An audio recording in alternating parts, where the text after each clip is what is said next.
Delacroix est un artiste unique parce qu'il est avant tout, on peut le dire, le chef de file de l'école romantique française. Alors, il y a bien sûr d'autres artistes avant lui, pour ne citer que Géricault par exemple, pour lequel il a posé dans le radeau de la Méduse, mais Delacroix, ce qui est intéressant, c'est que non seulement il a une production très importante, qui s'étale jusqu'à sa mort en 1863, sachant qu'il est né en 1798, donc vous voyez que c'est au niveau du travail d'artiste, ça laisse quand même de quoi créer, mais surtout les sujets sont vastes, aussi bien l'orientalisme, les chevaux, les portraits, les fleurs, enfin il a touché finalement à tout ce que le domaine artistique peut lui proposer, en tout cas à offrir à ses admirateurs, à ses spectateurs, mais il y a aussi l'étendue de la technique chez Delacroix. Delacroix est un artiste qui est un peintre, mais il faut savoir qu'il avait hésité au début de sa carrière avec la carrière de littérateur ou d'écrivain. Il y a aussi Delacroix lithographe, dessinateur, pastelliste. Donc vous voyez, c'est un artiste qui est extrêmement riche à la fois dans les sujets qu'il propose et dans la maîtrise des techniques qui les mettent en avant. La place de Delacroix au XIXe siècle est assurée. On crée une rivalité avec Ingres, vous savez, le fameux débat entre la couleur et le dessin, la passion, les sentiments. Donc on fait déjà du vivant de Delacroix une figure majeure du monde artistique. Il est, et c'est indéniable, donc très important au XIXe, mais il l'est également au XXe et jusqu'à aujourd'hui, puisqu'il a été un des artistes inspirateurs direct ou indirect, des générations qui ont suivi. Lorsque Maurice Denis, le peintre, crée la Société des Amis dans les années 30, il se réfère à ce type de peinture.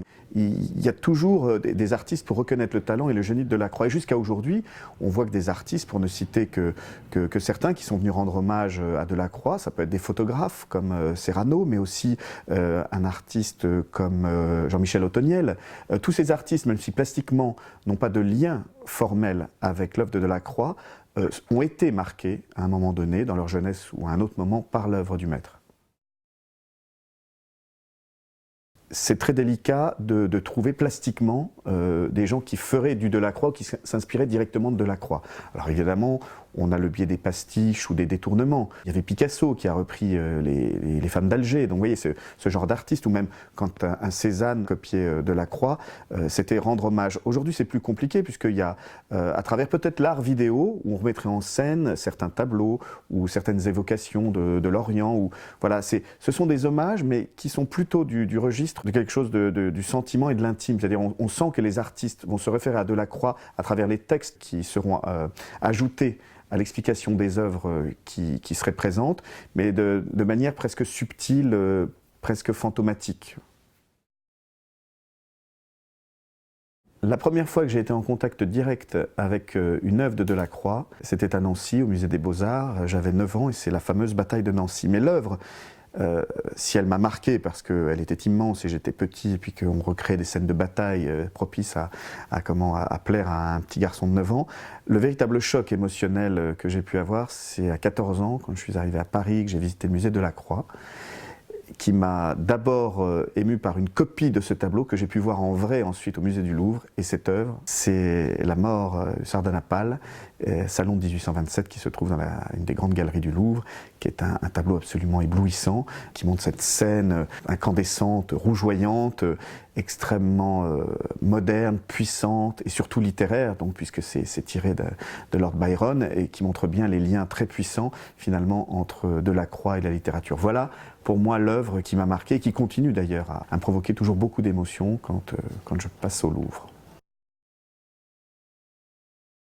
Les 3 raisons pour lesquelles on est heureux de voir une œuvre de Delacroix, je réponds toujours en 1.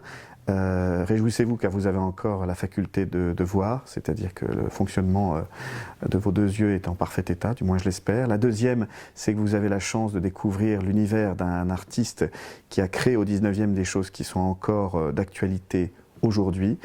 Et la troisième, c'est que grâce à votre regard, vous faites revivre la vie d'un homme qui est là pour notre plaisir et notre plus grand enchantement. L'éternelle question, Delacroix, orientaliste ou romantique? Réponse, les deux mon général, on peut être à la fois fromage et dessert.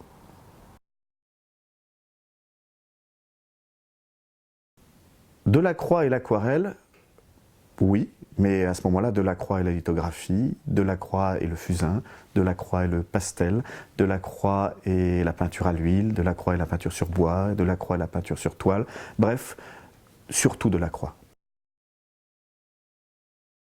L'influence de Delacroix, elle est évidente, comme étant celle d'un maître reconnu très tôt, qui fait que quand on était artiste au 19e, fin 19e, début 20e et jusqu'à aujourd'hui, quand on visite le Louvre et qu'on est curieux et qu'on a envie d'apprendre ce qu'est le sens du dessin et même de la couleur, le regard se tourne vers Delacroix. De même que Delacroix s'était tourné sur l'œuvre de Rubens. Donc il y a toujours comme ça des éternelles reprises en main de certaines choses. Et donc l'influence de Delacroix, elle est permanente, elle est en quelque sorte unique et elle est indispensable.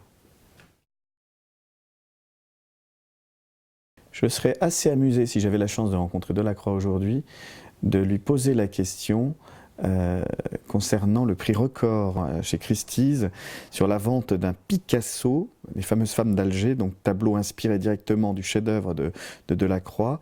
Et j'aimerais vraiment connaître son sentiment sur le fait qu'une de ses œuvres ait servi à atteindre un des records les plus fous, les plus impressionnants de la peinture d'aujourd'hui. Voilà, peut-être amusé, il serait peut-être désolé de cette situation. En tout cas, ce qui est clair, c'est qu'aujourd'hui, si vous voulez un tableau de Delacroix, ça vous coûtera sans doute 100 fois moins cher. Donc, pensez-y à 2 fois avant d'aller faire vos courses.